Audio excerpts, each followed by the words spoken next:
Alrighty, we should be live. What's going on, everybody? Friday, July 26th. And if you know anything about our schedule on Fridays, you know that this is our Yahoo specific strategy show. Just going to be talking Yahoo DFS for Fridays. 14 game slate. Normally 3-man booth for this show, but lucky for us, no Jake today. Might be able to get something done here. Alex, what is going on? Not much. Last night was one of those slates where it was over as soon as it started for me. So I'm ready to turn the page and start a new day here.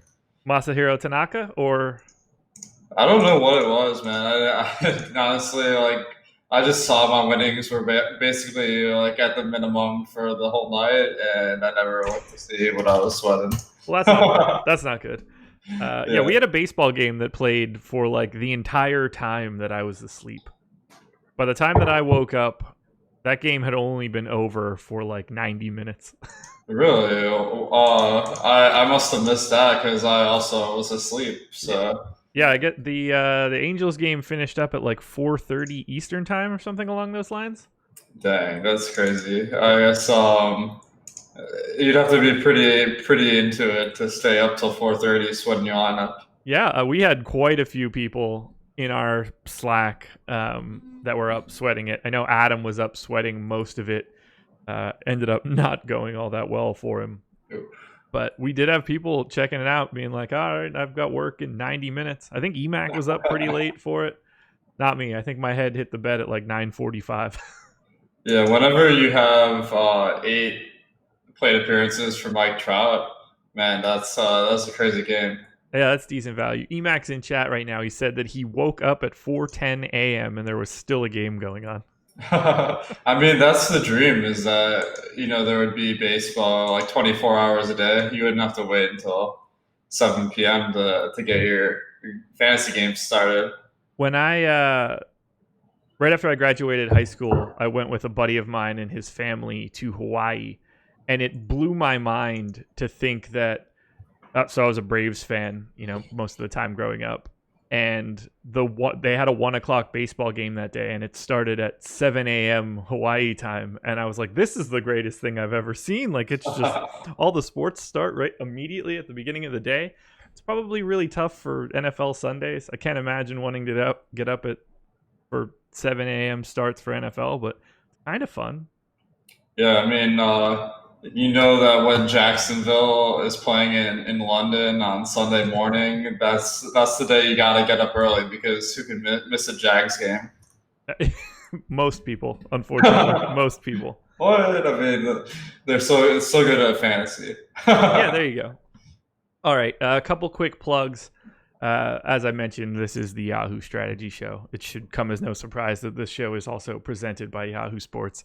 I'm going to drop the link to EMAC's Yahoo specific article into chat. If you're watching right now, you could see that it's up on my screen. EMAC gives you guys some stacks, some picks, some sleepers for today's slate. If you have any interest in signing up at Yahoo, there's some instructions in there. You could use a promo code, get up to $30 in Yahoo Sports rewards points. I've got a crunch running in the background right now of 6-man stacks. Going to run another one of some 5-man stacks, and then I think we can start building some lineups. We were lucky enough to get an ownership update just before this started. Just to plug some of Yahoo's contests again, the no management fee contest is already filled. No surprise there. Usually fills right around noon, so you really need to get in that either the night before or super early in the morning if you want to play it. But it's the best contest going in the industry. No management fee going back to Yahoo. Excellent pay structure. They've also been running these 33% payout contests. I think that's just another feature for the average player. Just another feather in the cap of Yahoo for being very, very player friendly. Any thoughts on the 33% payout contest, Alex? Yeah, I think that it's a really interesting way to play. It's more of that changes the strategy a lot because the amount that goes to first really dictates how contrary you should be. So maybe in this 33% payout structure tournament, you want to play a little bit more chalky And that having some different tournaments with different payout structures kind of enables you to think about the strategy in a deeper way and kind of tailor your lineup to each individual tournament you're playing. Yeah, they've been running them a lot lately over the past 2 or 3 weeks. They've gotten a $1 entry fee contest, a $3 entry fee contest. I don't know if they run any bigger ones that have already filled, but between those two and the no management fee, I think that's a really good base for starting your day. If you're, looking to play just a couple lineups, or you're like a $5 to $20 a day player, this is where you should be doing it. You're not going to get more advantageous conditions than this. Yeah, and clearly people are taking notice if this tournament is filling up before you even wake up and look at the slate. So it's one of those situations where you gotta be on the ball and sign up early. Get the best contests in the industry. I mean, the other ones are great too. Like, I know a lot of people express to me that they don't like entering tournaments unless they can play the maximum amount of lineups, and that's way easier on Yahoo, where if you put 20 entries into the $15 tournament, that's $300. Yeah. I mean, that's still a lot for us. That's more than most people play on a day. Mm-hmm. But it is a more feasible goal than trying to throw down thousands of dollars to max enter something. It really is. I'm really anxious to see what their NFL offerings will look like. They did a couple contests last year with guaranteed overlay, which was really fun to get into for a couple weeks. I expect to see the no management fee contest there. I expect to see the 33% payout type contest, and I'll be playing a lot of Yahoo during the NFL season. It makes it a little difficult doing live streams and managing the site for baseball, but for NFL, since it's one day for each week, you could really put your prep in long before lock, which is going to be very beneficial to me, as I assume that I will be on some sort of live before lock show from noon to 1 every Sunday. Yeah, and I mean, there's other advantages to Yahoo too, like the fact that they are one of the destinations for season long gives them a much easier way to acquire new users than DraftKings or FanDuel. And what that's going to do is it's going to make the competition in the tournaments you're playing in easier. That's going to mean that you're going to be able to have a better chance of winning on any given day. Exactly. Well, I think we've patted Yahoo on the back enough here to start. Not that it's false, but it's time to build some lineups.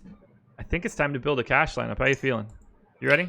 I'm feeling good, man. I'm a little bit shocked by this cash crunch I ran because it has the opposite of the usual strategy, kind of like paying down that pitcher and spending up on bats. Is that kind of what you're finding? A little bit. It's one of the weirder slates in terms of pitching that I've seen, because we have guys, and it was even worse earlier today before we found out that Zach Wheeler is likely to be on a pitch count. But I was getting some of the better pitchers on the slate in like the mid 30s and seeing guys like, not that I don't like Zach Greinke today, but at $57, he is priced up about as much as Zach Greinke can be. Mm-hmm. The shape of the lineups and the pitching combinations is going to be a lot different than it normally is for our discussions. Definitely. I mean, 2 of the top 4 pitchers in my projections are under $40, and that's going to make it really interesting because I know Yahoo, a lot of times, the best teams have really expensive bats that are hard to get in. And today, like, the added flexibility means that you're going to be able to build teams with a lot of different stacks compared to normal. I guess we should talk a little bit about pitching here. So right now, the chalkiest arm on Yahoo, 34% expected ownership going to Joey Lucchesi at $33. And by all accounts, that makes perfect sense. You have him projected for 17.6 fantasy points, which is the second highest number on the entire slate. Yet for some reason, he is priced like he's, I don't know, a 12 fantasy point player. Yeah, I think Lucchesi, definitely not a great pitcher, but San Diego in the summer is one of the coolest climates of the MLB. And when you have the Giants at home, or I mean, they're facing the Giants, and he's pitching at home. That is one of the best matchups, especially today, where they have Jeff Samardzija going, and he's basically a free K for the pitcher when he comes up to bat. He's struck out 57% of the time this year. That really surprises me. Sorry to cut you off. I'm surprised that he's that bad of a hitter considering his athletic pedigree. I mean, he could have very easily been a wide receiver in the NFL. He was a fantastic wide receiver for Notre Dame. You would think guys like that, even though they become pitchers and don't hit all that often, would transition a little bit better, but apparently not. Yeah, actually looking at his kind of career batting stats, he's had a couple seasons where he's been a plus player at the plate at the pitcher spot. But these past two have been especially rough. 44 plate appearances, striking out more than half the time each season. Seems like he's not aging well. Aging like milk, not like wine. Well, he's still been putting up some good fantasy performances, so you gotta give him some credit. But whenever you're facing the Giants and he's batting, that's a nice boost to the pitcher. Yeah, it's smart of him to try to finish out a career in San Francisco, arguably the most advantageous pitching environment in baseball. That's the way to do it.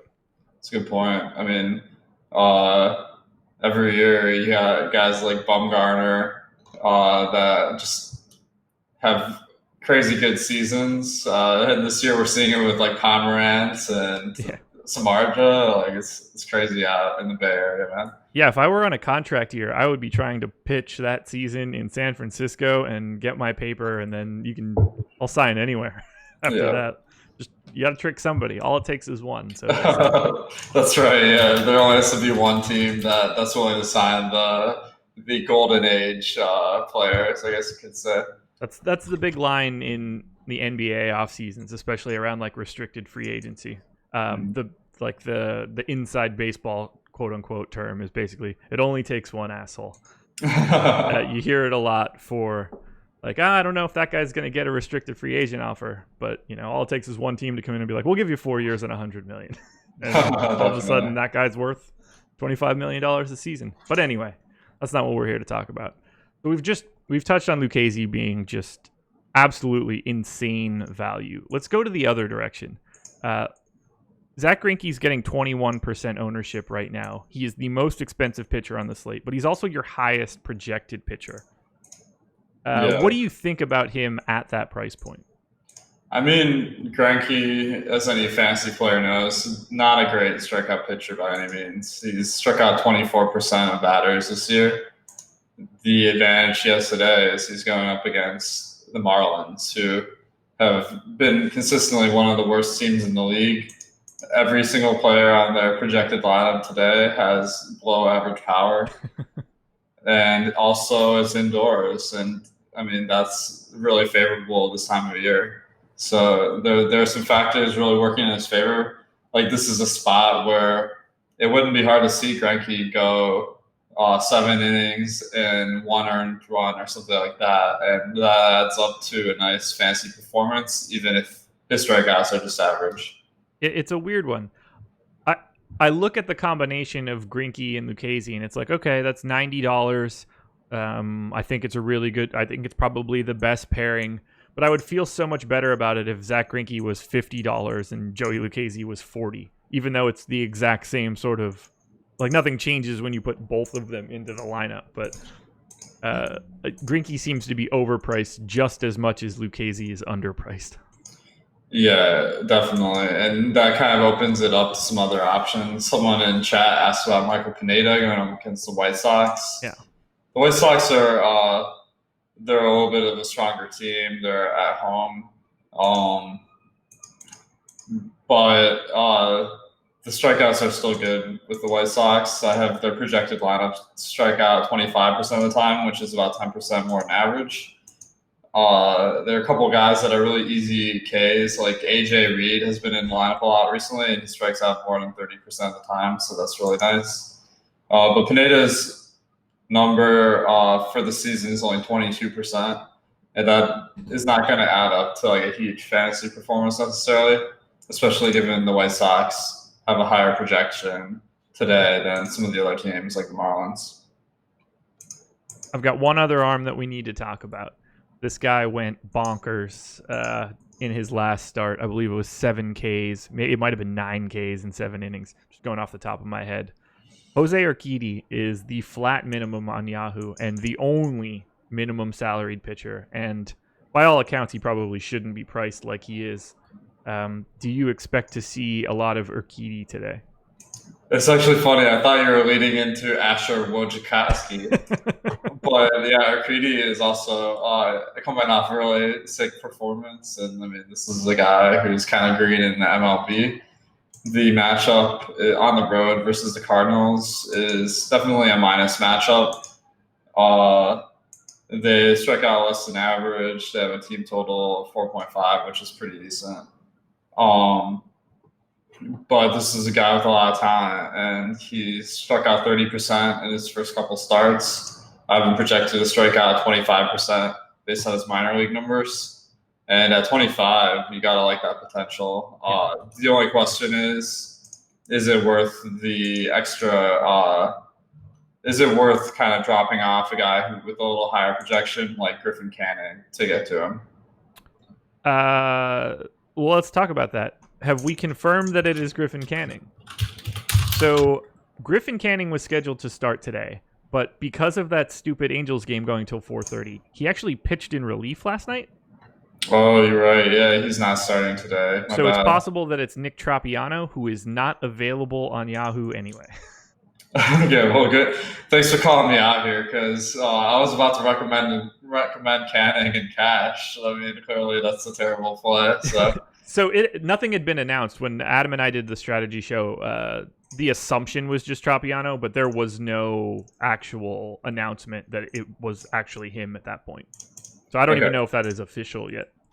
It's also possible they kind of like do the long reliever thing and bring him in. So let me plug in Tropiano and see how he shows up in my spreadsheet here. So yeah, MLB.com still has it as TBD.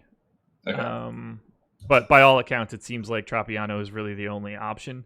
The betting sites also still listing it as undecided. So I don't think that we have any official word, but the guess is Tropiano because Canning had to go. They used every available pitcher they had last night. That's awesome. That kind of stinks because, I mean, Baltimore is a great matchup, but, there's other guys in the slate that are really nice too. So I guess you really haven't seen any of this. So a position player for the Orioles recorded the save last night, Stevie Wilkerson. I saw that in a headline. I didn't care enough to really read into it since my winnings were so low. But okay, so now that I'm plugging in, I eliminated Canning from the player pool. I'm getting Greinke and Lucchesi as my cash combo. Okay. Especially, I mean, if you want to, Urquidy really seems like a good tournament option too. So it also depends. In cash, I guess you probably wouldn't want to spend $60 a pitcher. You want to lock in some more points there. Right. But that is a nice combo too. Okay. You mentioned Asher Wojciechowski there. I wasn't leading you into that once I saw that you had him projected for 7.8 fantasy points.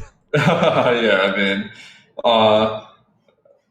there's some expression like even a sleeping something finds, or what is that?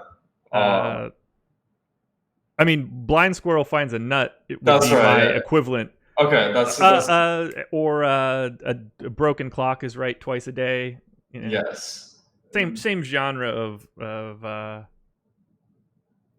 pick whatever it's called. Idiom you want and apply it to Asher Wojciechowski. I think is fair. Yeah. So I guess my top three today are Pineda, Greinke, and Lucchesi as far as projection. Perfect. Well, I think it's about that time to start building that cash lineup. And from what it sounds like, we're going to start with Greinke and Lucchesi and potentially drop down from Greinke, but I doubt it. Yeah, I mean, Greinke Lucchesi is the cash build for tournaments. I think there'll be some discussion who we should go with. Agreed. Alrighty, so I've got the two pitchers in right now. I'm going to switch over to the hitting projections, and we can start trying to figure out who's going to immediately go in. Is today going to be Austin Meadows' day for the third straight week? I haven't looked at his price quite yet. Yeah, good question. He's $16 now, so apparently they got tired of running him out in cash games. Yeah, he's not in my optimal right now. Another guy from the Rays is G-Man Choi. $12, projected for 9.6 fantasy points by Alex. Expected to lead off or potentially leading off. Yeah, this is one where you have to see the lineup when it comes out. Because, he's led off a few times, but definitely not kind of your prototypical leadoff guy. So we'll see what they do. Yeah, and I think we'll both be on the same page here. Him leading off is a very, very important piece of that projection. The additional plate appearances from a leadoff hitter is massive. Especially because he plays first base, and that's the spot where paying up can be smart. Right. Just judging based on these projections, I have a sneaky suspicion we're going to be going to $12 Michael Conforto. Is he showing up in your optimal? Yes. I think so. Let me pull up that game. Facing Dario Agrizal, kind of a unproven pitcher, just to be nice, I guess. He has an ERA of 2.25, but his xFIP is 6. So what that indicates is he's been really lucky so far avoiding run production. Some people might believe in clutch, and that's why he's still pitching. But so Conforto likely to be in one of the top lineup positions. The Mets have a 5.4 run line, and the price is really low, so I like that a lot. Perfect. Two guys down. I have your projections right now sorted. excuse me, by just from top to bottom. So I'll try to look for salaries that stand out at that point. Maybe Jock Peterson, $13, 9.5 points. He's projected for getting 21% ownership as well. Are we seeing Jock Peterson in your optimal build?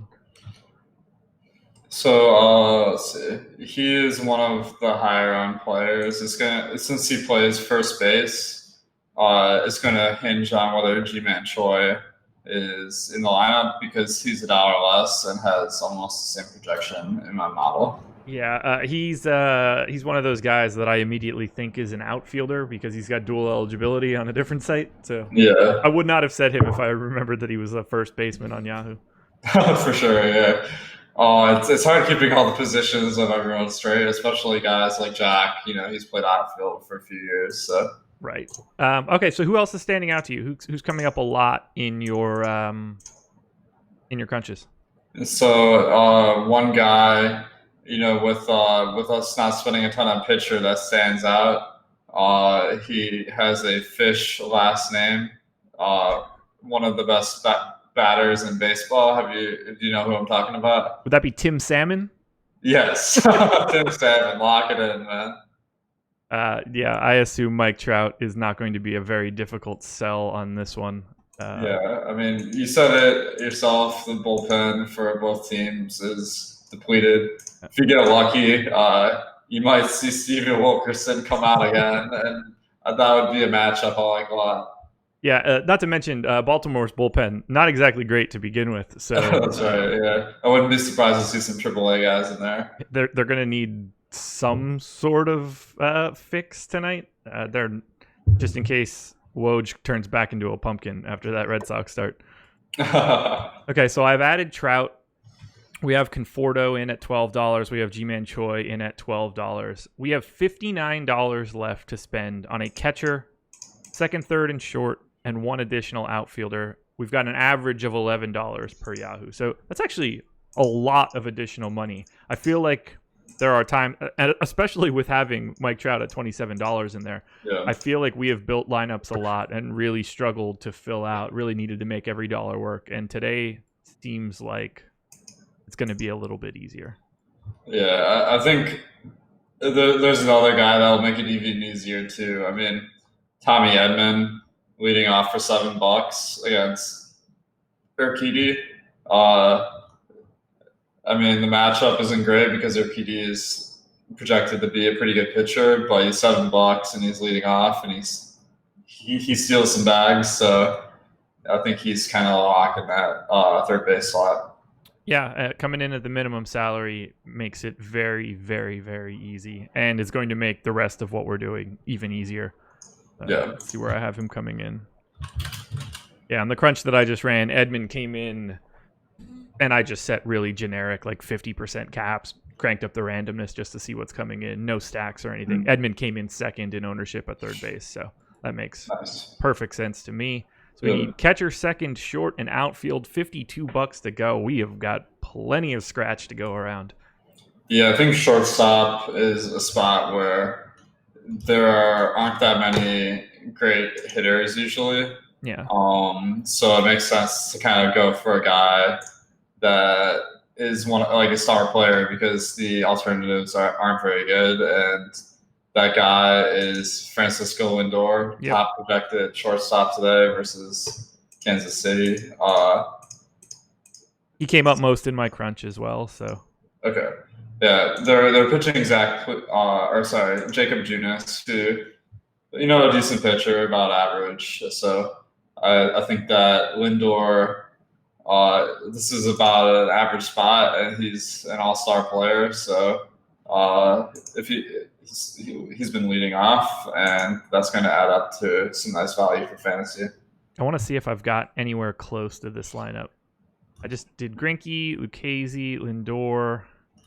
I have one with Edman. I do have one with Trout. I have a couple different guys though, so but I got most of this. And look, there's only 300 lineups. Makes sense so far. We're doing, the pieces fit together differently. You can get to a different construction with little changes. Yeah. I think it's going to depend, like, which $7 players are in the lineup today, because another guy that's showing up a lot for me is Howie Kendrick. Ooh, okay.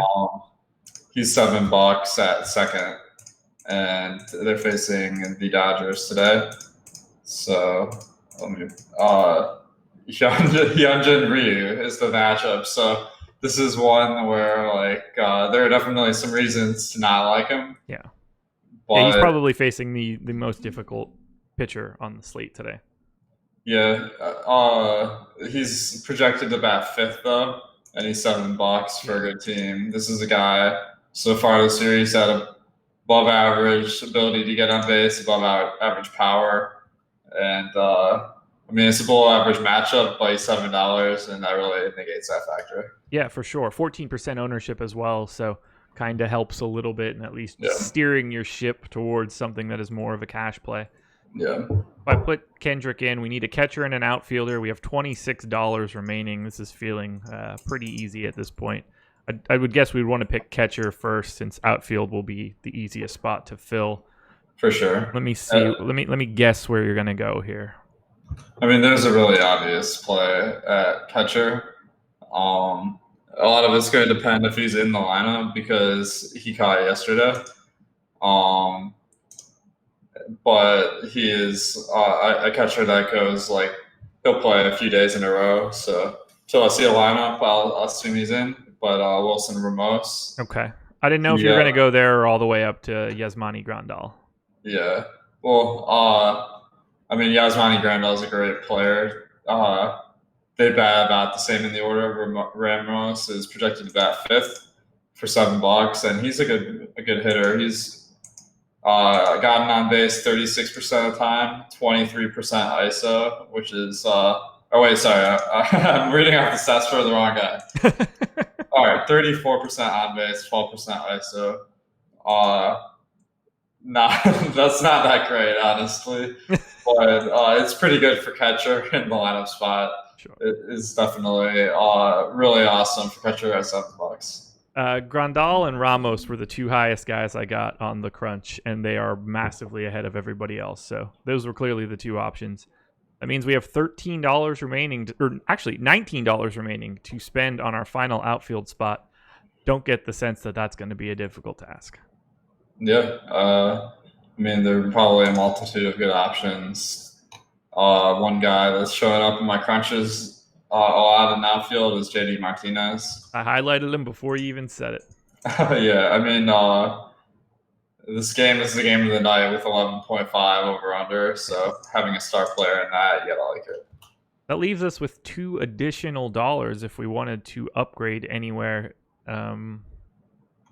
Let me throw this back on you. Who are some players you're considering for cash that maybe aren't in this lineup? Ooh, okay. Just in general, or are we looking for like a particular price range? Just whoever you think are the best cash plays tonight that might be not in this lineup currently. Okay. I would say Grandal for one. Like I could see easily making that sort of switch and taking a lesser outfielder than JD. Mm-hmm. The Grandal is only $13 tonight. That seems way too low for him. Right. I could see if Choi is not in the lineup, Jock Peterson being an interesting play as well. Yeah, I mean, those guys are basically interchangeable, like same salary, same projection almost. I didn't even realize they were the same salary, so even better there. Yeah. What else? I'm just going position by position through Fantasy Cruncher. Second base. We went with Howie Kendrick. Well, let me throw in a point about Jock versus Choi real quick. Yeah, go for it. Because I mean, people are probably like, "How do you pick Choi over Jock?" You know, Jock's a superior player, but he just gets pulled more often in platoon situations, and that's not a great situation for cash. Is that something you track? Yeah, definitely. I mean, if you're going to do cash, especially, that's important because that really affects the mean projection. Yeah, every plate appearance in a cash game is significantly more important because, well, for obvious reasons. As you lose playing time, you are going to get a 0 no matter what after that. And all you're trying to do is get over a baseline. So every plate appearance means a little bit more. Definitely. So at second base, we had Kendrick. I guess I could see going to someone like Jonathan VR, but that's not really that big of an upgrade. Just another person that has some ownership that catches my eye. Let's see. If we wanted to upgrade off of Tommy Edman, I don't know, maybe Mike Moustakas at $13. Nice. That could be a direction to go. And then outfield, I mean, there's just a wealth of potential outfield options. I mean, I don't even hate Austin Meadows at $16. He was just much more appealing at all of the ridiculous prices he's had over the past 3 weeks. Justin Upton at $13 has some appeal to me. We probably wouldn't have to go too crazy anywhere else. I mean, I think we're pretty much there. Would you try to spend that additional $2 that we have left over? I think the Jock versus Choi question, like, I mean, you can get Jock for $1 more, so that might be a spot where I'd look more into it if this was right before a lock and I was trying to figure out what my cash line is going to be. At a huge point, but that would be the one pivot I would consider. Okay. Otherwise, I think we're good. So let's just leave it at Choi. We'll keep that $2 in our back pocket just in case we get hungry later. Zach Greinke, Joey Lucchesi, Wilson Ramos, G-Man Choi, Howie Kendrick, Tommy Edman, Francisco Lindor, Michael Conforto, Mike Trout, JD Martinez. That is the cash lineup for us today on Yahoo. I would say that this is the strongest hitter crop that we have had in the cash lineup since we started to do this. And that has a lot to do with Joey Lucchesi being $33. Yeah, exactly. I think that we just didn't spend a lot on pitcher, so that makes it so you can get some of those star batters in. Yeah, we had normally been using like a low 50s plus like a mid 40s guy, and being able to save, an additional $10. It's really, you can see that in the having Trout and Lindor and JD Martinez. I mean, these are 3 high-level players in any situation, and we're able to slot them in because of pitching savings. Really can't beat that. Time to take a look at a GPP lineup. I'm really excited to build this. as every second that goes by today, I'm getting more and more interested in this slate just because it feels so unique. So Yeah, this is. I think Yahoo did a really interesting pricing today, where if you want to get one of the top projected teams like the Yankees or Twins, you're gonna have to pay a lot of money, and that's gonna create a really interesting risk reward for tournaments for how you build your lineup. yeah, we don't have that like breakaway ownership team today. Yankees right now getting basically no ownership. I think that is fascinating. Adam and I had a lot of very good things to say about those Yankees on the strategy show earlier today. Check that out after the show if you're bored. Right now, the Angels project to have the most ownership right there with the Dodgers. So the teams of Los Angeles seem to be quite popular on this Friday slate. Is there a team that's standing out to you in your crunches? Apparently my dog has some thoughts. I don't know if you can hear him barking. Yeah, I think there's a really interesting decision today, like with the Yankees, because on Yahoo, having a 6-player stack is really beneficial for your correlation, and it really helps you like nail some high producing players. But today, I think the salary is much more conducive to making a 5-player stack at the Yankees. So when I switched Fantasy Cruncher from 6-player stack to 5-player stack, they shoot up from 2% ownership to 7% ownership. Okay. So that really shows it's much more feasible to build a lineup with the Yankees as a 5-man. Interesting. So I think that should be the direction we go. I certainly have no issues with their upside today. They are, in my opinion, one of the highest upside teams that we have going today. So yeah, I mean, today the top stack tool is free, so I can give you these numbers here. 10% chance of being top stack out of 28 teams. That's significantly better than your average team, and only 3.5% ownership. Can't beat that. I mean, that's as good as you're gonna find, really. Yeah. Let's see. 5-man Yankee stack. Box is checked. I want to get a couple of crunches out here just so I have some framework to look at. Perfect. There we go. So let's clear this lineup. And let's talk about pitching for a second to pair with these Yankees, because at the very least, we're going to be spending a lot of money on hitters here. Outside of Austin Romine, there is not a cheap hitter anywhere to be found. Yep. I assume that Lucchesi is going to need to be a part of this and that we can get slightly different elsewhere. But let me know where you're leaning right now.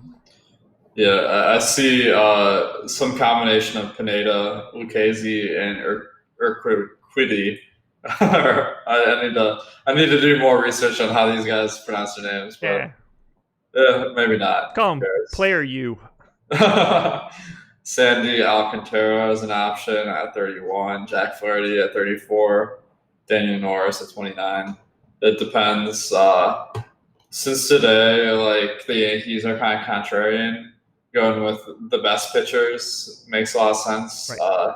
Either Pineda, Lucchesi, or Quiddy. So I think that, well, then let's just start with the Yankees, and we'll hash that out after we get there. Sounds like a plan. All right. There's not a single Yankees bat projected for north of 8% ownership right now, so I don't think that we have any issues worrying. I mean, they're just unowned. We don't have any. We should be trying to build the best Yankees lineup. Yeah. Ownership does not appear to be any sort of issue for us. Yeah. If I take a look at my hitting exposure, Austin Romine was in 99 of the 100 lineups that I ran, and that had 75% randomness on it. So yeah, I mean, this is a guy on a team with guys with high fantasy value. He's like the worst of them. On the year, 26% on base, 8% ISO. This is a classic case of it makes the salaries work, but it's probably not the optimal build for a GPP. So you would say no to Austin Romine? I would cross him off. Yeah, I mean, especially I love it. Yeah, given our strategy is to do this contrarian stack, I think if these $20 guys justify their price tag, they're probably going to have pretty big performances. So I'm not afraid to spend up. One thing that's worth pointing out, I think, is that Edwin Encarnacion and Luke Voigt play the same position, so you're gonna have to pick one of those guys. But everyone else is pretty much on the table. Okay. So I would assume that we will be starting with Aaron Judge, Aaron Hicks, Didi Gregorius. Yeah, that works for me. Okay. So let's slot those guys in. Judge in, Hicks in, Gregorius in. I see no need to pick between Encarnacion and Voigt yet. Right. Since we want one of them. Yeah. But it doesn't really matter which one when push comes to shove. So Gregorius, I think Judge. We probably want Gleyber Torres. No disagreement there. So that gives us Torres, Gregorius, Judge, and Hicks. So 4 guys in. Now I guess is the time to make that decision, unless we want to slot in our pitchers first. Which at this point, you mentioned Pineda, Lucchesi. Is that probably your most likely scenario here? It depends. I think if you don't have Romine, then going Urquidy and Lucchesi makes a little bit more sense. Okay. Romine kind of allows you to get that more expensive pitcher in Pineda. Gotcha. Okay, well, let's take a look at Lucchesi and Urquidy, and we'll see where that ends up. Cool. Okay, so we have $57 left for catcher, first, third, and outfielder, but we basically have $20 of that earmarked for first base in some way. Yep. So $37 split across 3 spots is plenty of money right now. So I'm going to slot Encarnacion in first and know that we can drop down from him if need be. Unless you just really prefer Luke Voigt. That works. Okay. I am a big fan of Mr. Unavoidable, so... All right, $36 left. Catcher, third base, outfield, and we can pretty much go chalk for this stuff, correct? Yes. Love to hear it. So, interesting enough. So, we have, like I said, $13 per position. We have a catcher today that is $13 that has the highest projection for you.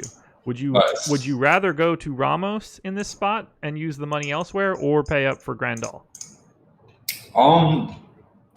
Let's pay up for Grandal. You know, that's the theme of this lineup is we're paying up for bats. Perfect. Let's do it. So let's slot Grandal in. $23 remaining for third base and outfield. I think for salary relief, Tommy Edman super underpriced. So agreed. That slots in at third pretty nicely. Okay.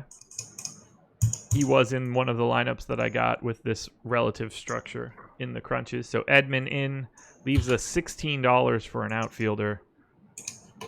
Let's find out who that's going to be. Sort to outfield from top to bottom. We need 60. We're $1 short of JD Martinez. That's kind of a bummer. But we're not $1 short from Mr. Austin Meadows. Lock it in. Got him. I like this lineup a lot. Austin Meadows into the last spot. We spent every single dollar. Joey Lucchesi, Jose Urquidy, one-offs of Yasmani Grandal, Tommy Edman, and Austin Meadows, and a 5-man Yankee stack. Encarnacion, Torres, Gregorius, Judge, and Hicks. That is some firepower. Whew. Yeah, you're gonna get some home runs with this lineup here. Yeah, if the Yankees go nuts based on ownership, and they are one of those top 2-3 teams of the slate, I have a hard time seeing this lineup not being near the top. Yeah. That's I forgot though. Andrew Kashner, great pitcher. Are we sure that we want to make this?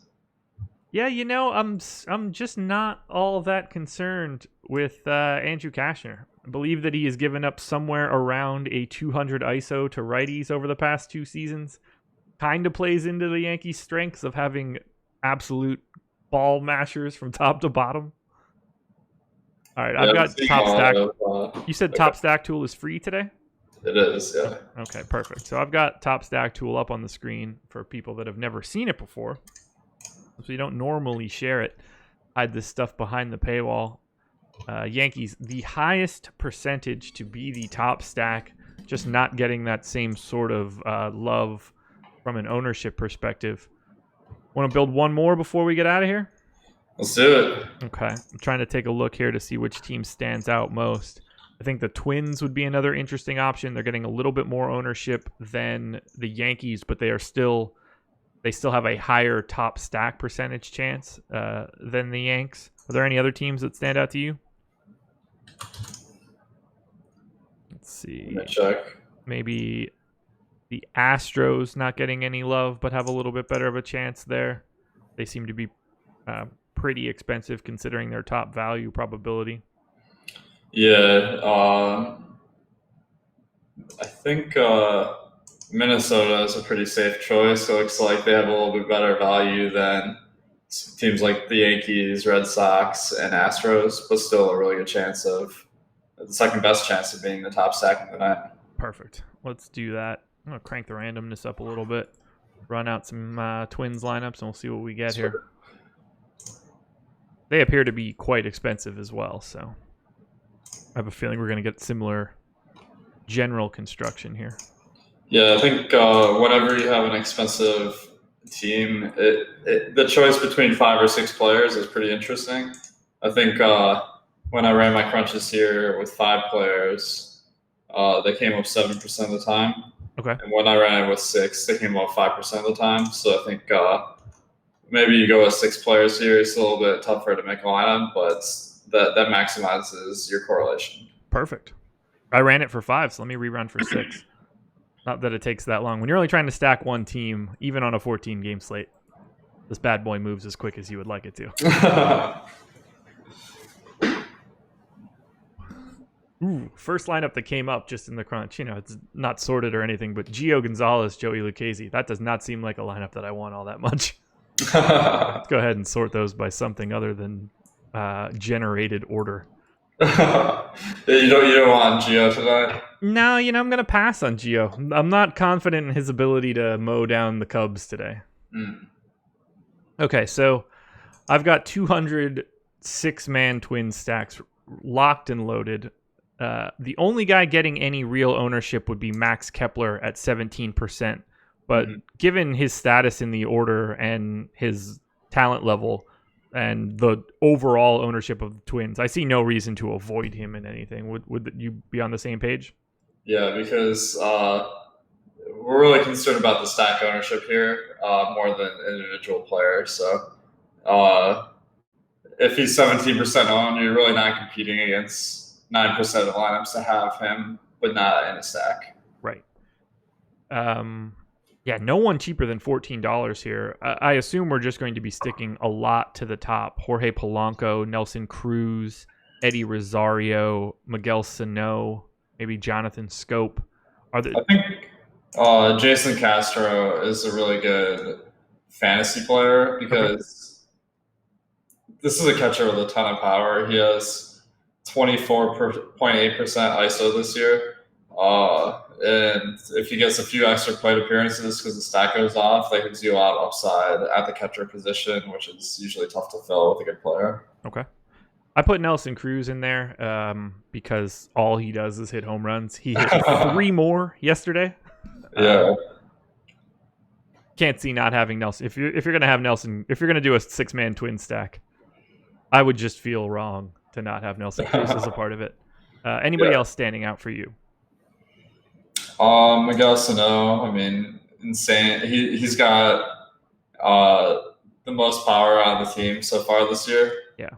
And the ownership is pretty low, so I think that he's a nice GPP play because he's not good at getting on base, but when he does, he hits extra base hits. Speaking of guys that make for good GPP plays that have next to no ownership, are you looking at Jonathan Scope?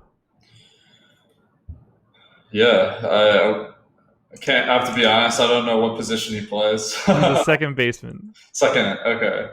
Well, yeah, for sure. I think that it gives you some nice salary relief at 14 compared to 20 for some of the other guys in the lineup.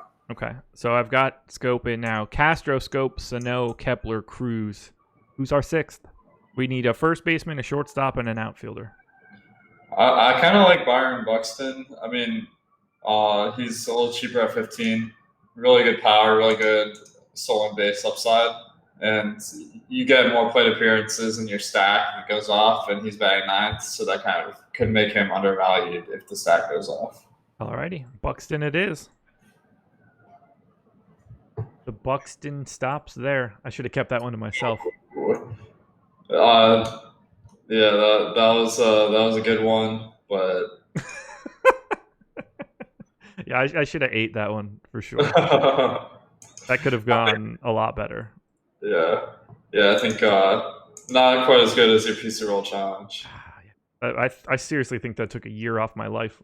It didn't look like it was very challenging for you, if I'm being honest. Only the last 25. The first 50 just felt like a normal weekend day, honestly. After that, it got a little dicey. The taste being repetitive was the problem. If I could have somehow like changed that to a different, like pretzel bites filled with cheese or something, I probably would have been okay. But I just got tired of like the pizza goo flavor, which should not be the way that you describe food. Oh man, that's making me ready for lunch. I'm going to go get some pizza goo. Meanwhile, I had a gigantic salad just before the show started. Trying to clean up the old diet a little bit. I can't just be wolfing down 100 pizza bites on a show. I need to put some greens in there from time to time, evidently. I just saw a note in the chat about our likes. Thank you, Joe, for calling for the likes. If you like pizza roll eating, then give us a thumbs up here. There you go, everybody. Hit that like button, super helpful. Subscribe to the channel, hit the notification bell for anybody that wasn't around or listening to the show earlier today. We'll have the deeper dive coming up at 4:45. That's going to be Chris Spags and Ship My Money. That's the first time they're doing a show together here at Osimo. No Laffy today, no Jake today. So Spags and Adam will be going from 4:45 until 6. One show link again, so you don't have to leave after that show is over. Immediately we will be transitioning to live before lock from 6 to 7 with myself and Chris Randone. So check it out. We've got 2+ hours more of content coming up later today. Man, this is a nice day. I mean, as you pointed out, new setup for the deeper dive with Chris and Adam. And have you done a show with just Chris Randone? Just one. We did a live before lock a couple weeks ago. Nice. It's always exciting seeing him on the shows. So good stuff. Yeah, we've got a fresh pair for both shows tonight. Sweet. Heading into the weekend should be fun. Okay, 6-man twin stack. We need to finish this one off, and then we'll get out of here. We have Castro, Scope, Sano, Cruz, Kepler, and Buxton. We have $98 remaining for 2 pitchers, a first baseman, and a shortstop. I have run a 200 lineup crunch where I locked all 6 of our hitters. It appears to me that Joey Lucchesi is going to be a part of this lineup once again. Yes, I think so. It's just really hard to get away from him today. I'm honestly surprised that his ownership isn't higher.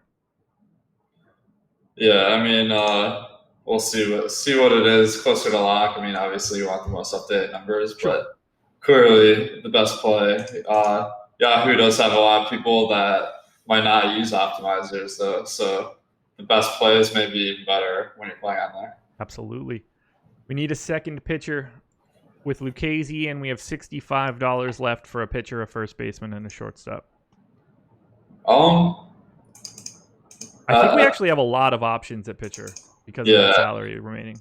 That kind of puts Pineda in play if we're willing to punt the other positions. You want to try that? Yeah, sure. Let's take a look at shortstop first, since that's usually the most tricky spot. Lindor is the guy that showed up the most for me, but if we're trying to pay up a little bit at pitcher, that might be a difficult sell just because of his price tag. But he is clearly the best shortstop option on the slate. So maybe if we're paying up at pitcher, we go with Paul DeJong because he's facing Urquidy, and that's going to be a popular pitcher tonight.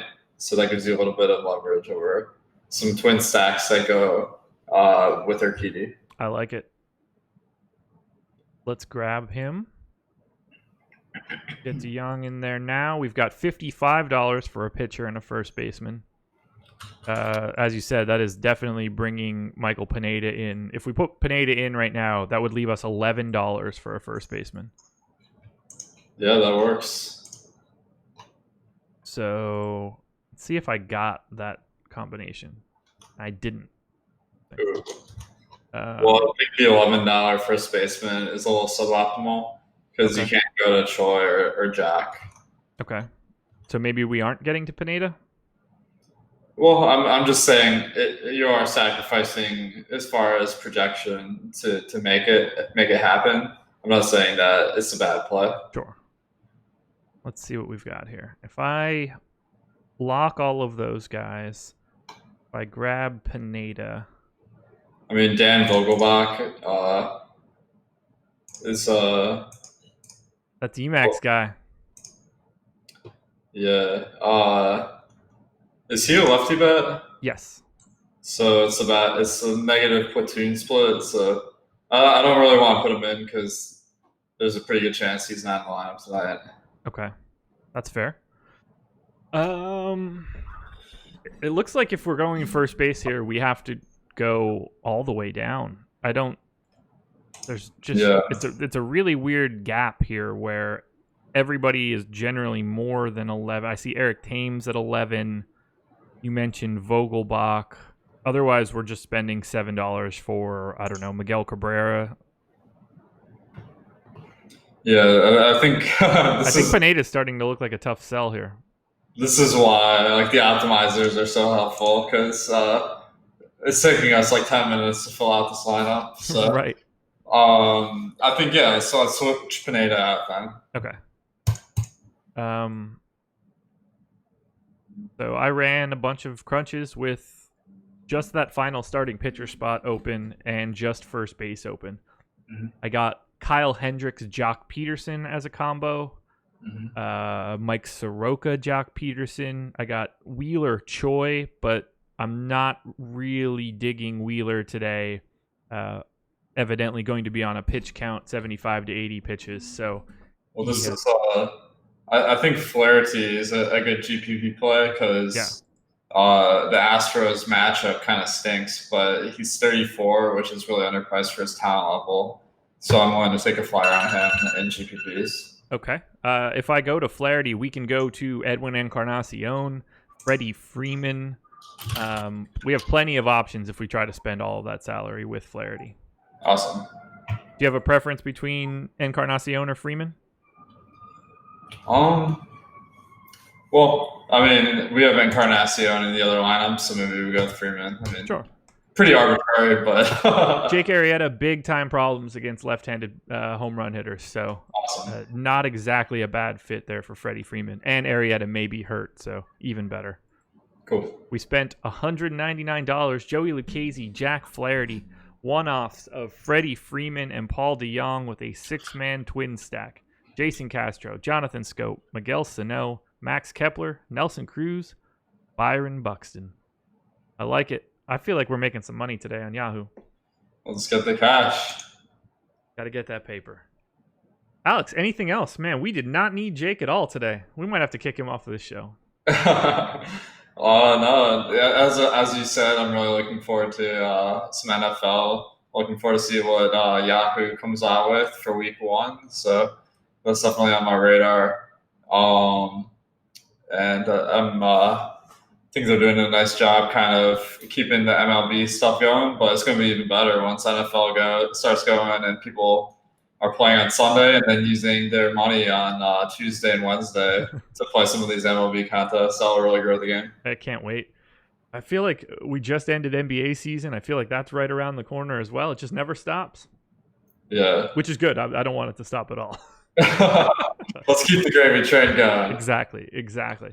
Thank you guys for joining us. I just dropped the link once again for Emacs Yahoo article.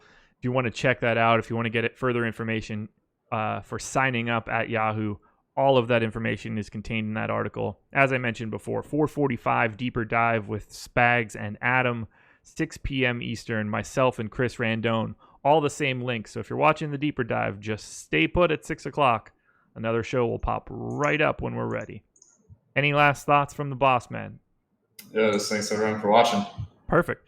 We will talk to you guys again next Friday. Thanks for joining us. We're out of here.